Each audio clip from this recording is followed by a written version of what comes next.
सुमित्रा जी की बहू ऋतु प्रेग्नेंट थी और अब उसकी प्रेगनेंसी का 9वां महीना चल रहा था।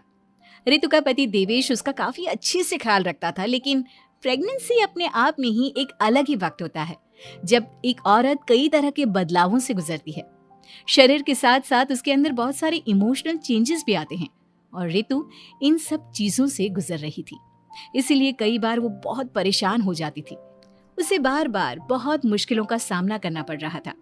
एक दिन अचानक शाम के वक्त ऋतु जोर जोर से रोने लगी। अरे ऋतु बेटा, क्या हुआ? तुम रो क्यों रही हो? कुछ नहीं मम्मी जी, बस बहुत परेशान हो रही हूँ मैं। हाँ बेटा, वो तो मुझे भी दिख रहा है, तभी तो रो रही हो तुम। लेकिन परेशानी के पीछे की वजह तो बताओ, आखिर बात क्या है? किसी ने कुछ कहा क्या तुमसे? नहीं मम्मी जी, किसी ने कुछ भी नहीं कहा, बस ऐसे ही मेरा मन कर रहा है रोने का। अरे बेटा, ये क्या बात हुई? रोने का मन कर रहा है? अरे तुम माँ बनने वाली हो, अगर इस तरह रहोगी ना तो बच्चा भी रोने वाले नेचर का पैदा होगा। तो फिर मैं क्या करूं मम्मी जी? मुझे बता अपने दिल की बात, मेरे साथ शेयर कर कि क्या परेशानी है। वो क्या है ना मम्मी जी, मैं अपने पेट की तरफ देखती हूँ ना तो अजीब सी घबराहट होती है। अरे लेकिन क्यों बेटा? तुम्हारे पेट में तो तुम्हारा आने वाला बच्चा है, इसे देखकर तुम्हें खुश होना चाहिए। मम्मी जी वो क्या है ना, मेरा पेट इतना बड़ा हो गया है, शरीर की हालत ऐसी हो गई है तो सोच सोच कर डर लगता है कि मैं कभी फिर से पहले जैसी स्लिम और ब्यूटीफुल हो पाऊंगी क्या। अरे बेटा, ये तो कुछ दिनों की बात है, सब कुछ बिल्कुल पहले जैसा हो जाएगा। कुछ दिनों के बाद तुम्हें चिंता करने की कोई जरूरत नहीं होगी। ऋतु, क्या हुआ? तुम बार बार करवटें क्यों बदल रही हो? रात के 2 बज रहे हैं, सो जाओ ना अब। देवेश, नींद नहीं आ रही है, मैं ठीक से सो नहीं पा रही हूँ। अरे ये क्या, तुम तो उठकर बैठ गई। इस तरह बैठे बैठे पूरी रात बिताओगी क्या? क्या करूं देवेश, पेट की वजह से जैसे ही लेटती हूँ अजीब सा लगने लगता है, ठीक से सो भी नहीं पाती। तुम एक काम करो, अपने पेट के बगल में एक तकिया लगा लो, तुम्हें ठीक से नींद आ जाएगी। वो भी करके देख लिया, अब तो लगता है जब तक बच्चा इस दुनिया में नहीं आएगा मैं ठीक से सो भी नहीं पाऊंगी। ऋतु, बच्चा आने के बाद कौन सा चैन की नींद सो पाओगी? कम से कम अब तो आराम कर लो। तुम सो जाओ देवेश, मैं बैठे बैठे ही अपनी नींद निकाल लूंगी। और फिर कुछ दिन के बाद सुमित्रा जी के घर पर कुछ परिचित लोग मिलने के लिए आते हैं। मम्मी जी, आप उन लोगों के साथ बैठकर बातें करिए, मैं सबके लिए चाय बना देती हूँ।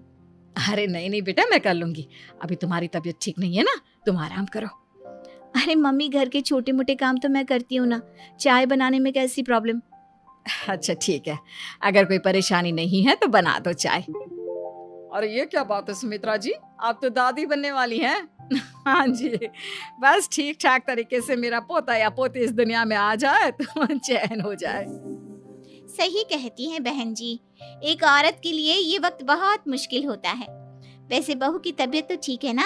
हाँ हाँ, तबीयत तो ठीक है, बस ऐसे ही थोड़ी बहुत परेशानी है जो इस वक्त होती है, उसी से गुजर रही है। पहली बार माँ बन रही है ना, कभी कभी परेशान हो जाती है। सुमित्रा जी रिश्तेदारों से बात करती है और उन्हें काफी देर हो जाती है। रिश्तेदारों के जाने के बाद, अरे ऋतु बेटा, तुम अभी तक किचन में काम कर रही हो? मैंने तुम्हें मना किया था ना, इतनी देर खड़े रहने की क्या जरूरत थी? मम्मी जी, वो मुझे लगा रात के खाने में देर हो जाएगी, इसलिए मैं साप उधर बिजी थी तो मैं खाना बनाने लग गई थी। अरे बेटा, तुम तो बिल्कुल कुछ भी नहीं समझती, जरा अपने पैरों की हालत तो देखो। हाँ मम्मी जी, मुझे भी ना पैरों में बहुत भारीपन लग रहा है। ये भारीपन नहीं है, ज्यादा देर खड़े रहने की वजह से तुम्हारे पैरों में सूजन आ गई है। आप कमरे में जाकर आराम करो, चलो। और सुनो, अपने पैरों के नीचे ना तकिया लगा लेना, सर के नीचे मत लगाना, ठीक है? अपने कमरे में जाने के बाद, यार ये प्रेगनेंसी भी कितनी अजीब चीज है, कभी रोने का मन करता है, कभी हंसने का। घर में सब मुझे बहुत प्यार करते हैं, लेकिन प्रेगनेंसी की जो प्रॉब्लम्स मैं फेस कर रही हूँ वो मैं किसी को नहीं समझा सकती। ये सब कब ठीक होगा? और फिर एक रात अचानक ऋतु नींद में उठकर बैठ जाती है और अपने पूरे शरीर पर खुजली करने लगती है। देवेश की आंख खुलती है और वो ऋतु को इस तरह खुजली करते हुए देखता है। अरे क्या हुआ रितु, तुम ठीक तो हो ना? पता नहीं क्यों देवेश, लेकिन अचानक से पूरे शरीर में खुजली हो रही है। दिखाओ जरा मुझे। अरे लेकिन तुम्हारे शरीर पर तो कोई मच्छर के काटने के या किसी तरह के रैशेस भी नहीं है, फिर खुजली क्यों हो रही है? लगता है ये भी प्रेगनेंसी की कोई नई प्रॉब्लम है। अरे अरे परेशान मत हो, मैं मम्मी को बुला कर लाता हूँ। सुमित्रा जी के आने के बाद अरे क्या बात है बेटा, इस तरह क्यों खुजली कर रही हो? अचानक से क्या हो गया तुम्हें? मम्मी जी, ऐसा लग रहा है जैसे सर से पैर तक पूरे बदन में मच्छरों ने काट लिया हो। अरे लेकिन इसमें रोने की क्या बात है, चुप हो जा, सब ठीक हो जाएगा। हाँ मैं बहुत परेशान हो गई हूँ। बस अब जल्दी से बच्चा इस दुनिया में आ जाना चाहिए ताकि मुझे इन सारी प्रॉब्लम से मुक्ति मिले। ऐसा नहीं कहते रितु, माँ बनना तो दुनिया की सबसे बड़ी खुशखबरी है, और ये सारी परेशानियां तो सबके साथ होती है। जानती हूँ, लेकिन फिर भी क्या करूँ? रात को सो नहीं सकती, कभी पेट भर के खाना खा लेती हूँ तो उल्टी करने का मन करता है, ज्यादा देर खड़ी हो जाती हूँ तो पैर में सूजन आ जाती है, ज्यादा देर बाहर घूमने भी नहीं जा सकती वरना टॉयलेट की प्रॉब्लम। ये सब कब ठीक होगा? कुछ दिन और बीत गए और अब तक ऋतु का 9वां महीना खत्म होने का वक्त आ गया था। अब हर दिन ऋतु बस यही सोचती थी कि उसका बच्चा इस दुनिया में आने वाला है। हाँ, वो बात अलग थी कि वो कई तरह की इमोशनल चेंजेस से गुजर रही थी और फिर एक दिन अचानक, देवेश, मुझे ना चाउमीन खाने का मन कर रहा है। अभी रात के 12 बजे? अरे रितु, इस वक्त चाउमीन कहाँ से लेकर आऊंगा मैं? किसी होटल में फोन करो ना, कोई तो डिलीवर करता होगा ना इतनी रात को। नहीं नहीं रितु, इतनी रात को कोई डिलीवर नहीं करता, तुम कल खा लेना, मैं कल तुम्हारे लिए लेकर आऊंगा बस। नहीं, मुझे अभी खाने का मन कर रहा है, मुझे अभी खाना है। अच्छा अच्छा ठीक है, एक काम करो, मैं किचन में जाकर तुम्हारे लिए मैगी बना कर लाता हूँ, क्या पता उसे खाकर तुम्हारा मन ठीक हो जाए। हाँ ठीक है। देवेश ऋतु को मैगी बनाकर खिला देता है, लेकिन अगले दिन अचानक से ऋतु की तबीयत खराब हो जाती है। क्या हुआ है बहू को? बेटा तूने कुछ उल्टा सीधा तो नहीं खा लिया ना? मम्मी वो कल आधी रात को चाउमीन खाने की बात कर रही थी तो मैंने इसे मैगी बनाकर खिला दी। अरे लेकिन एक बार मुझसे तो पूछ लेता, इसी वजह से उसे अजीब सा लग रहा है। कोई बात नहीं, वैसे भी बच्चा आने का वक्त पास आ गया है ना, इसलिए ये सब चीजें हो रही है। मेरे पेट में बहुत दर्द हो रहा है, जब से मैगी खाई है तब से पता नहीं क्या हो गया। अरे कुछ नहीं हुआ बेटा, बस कुछ दिन की बात और है, परेशान मत हो। चल हम तुम्हें ना डॉक्टर के पास ले चलते हैं। हॉस्पिटल जाने के बाद, डॉक्टर साहब, मेरी बहू की तबीयत ठीक तो है ना?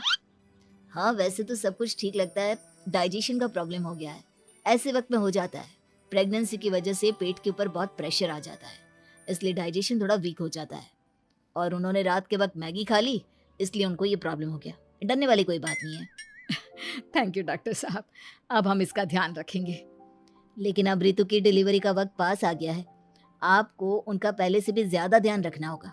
मैंने चेकअप कर लिया है, 1 सप्ताह के अंदर ऋतु की डिलीवरी होने के पूरे चांस है। एक दिन अचानक किचन में काम करते करते ऋतु के पेट में बहुत तेज दर्द होने लगता है। देवेश, मम्मी जी जल्दी आइए।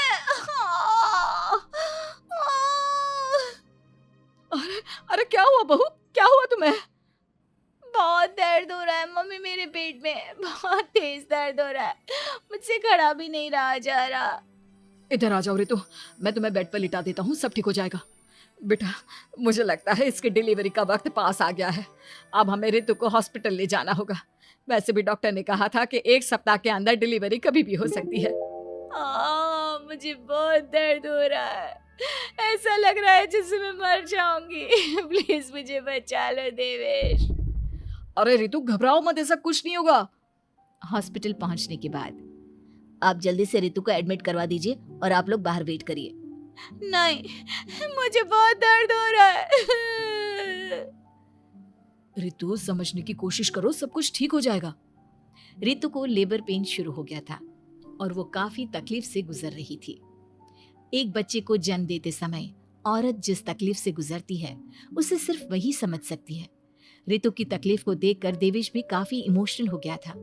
ऋतु को इस तरह चीखते देखकर उसे बहुत दुख हो रहा था, लेकिन आधे घंटे के बाद जब डॉक्टर अपने हाथ में रितु और देवेश की छोटी सी बच्ची को लेकर आया तो रितु के चेहरे पर स्माइल आ गई। रितु, ये देखो, तुम्हारी और मेरी नन्ही सी बेटी। ये तो एकदम परी की तरह दिखती है। दिखेगी क्यों नहीं, एकदम तुम पर गई है ना, इसलिए। लेकिन मम्मी, उसकी नाक तो मेरे जैसी है। अच्छा ठीक है, नाक तुम रख लो, बाकी सब मेरे जैसा।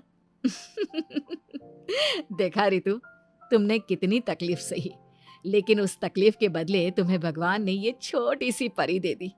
और ऐसा सब औरतों के साथ होता है। तुमने बहुत हिम्मत रखी है बेटा, और इसका नतीजा आज हमारे सामने है।